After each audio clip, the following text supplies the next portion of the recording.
The second winning contractor, Bill, disappeared for a while. He wasn't seen for months, which made Ed very happy since he had no competition.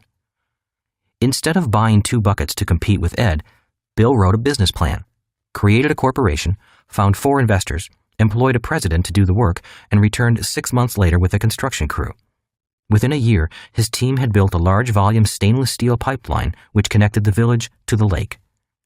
At the grand opening celebration, Bill announced that his water was cleaner than Ed's water. Bill knew that the villagers had complained about the water's lack of cleanliness. Bill also announced that he could supply the village with water 24 hours a day, 7 days a week. Ed could only deliver water on weekdays because he didn't want to work on weekends. Then, Bill announced that he would charge 75% less than Ed did for this higher quality, more reliable water. The villagers cheered and immediately ran for the faucet at the end of Bill's pipeline. In order to compete, Ed immediately lowered his rates by 75%, bought 2 more buckets, added covers to his buckets, and began hauling 4 buckets each trip.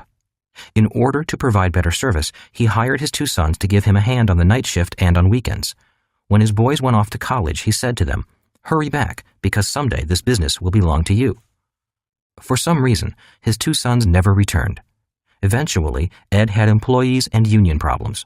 The union demanded higher wages and better benefits and wanted its members to only haul 1 bucket at a time. Meanwhile, Bill realized that if this village needed water, then other villages must need water too.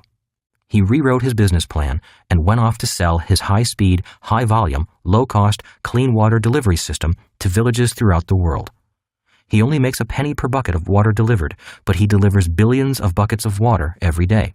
Whether he works or not, billions of people consume billions of buckets of water, and all that money pours into his bank account. Bill developed a pipeline to deliver money to himself, as well as water to the villages. Bill lived happily ever after. Ed worked hard for the rest of his life and had financial problems forever after. The end.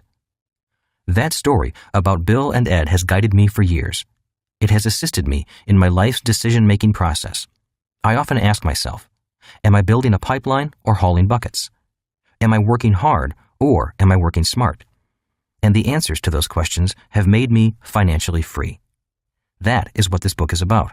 It's about what it takes to become a B and an I. It's for people who are tired of hauling buckets and are ready to build pipelines for cash to flow into their pockets.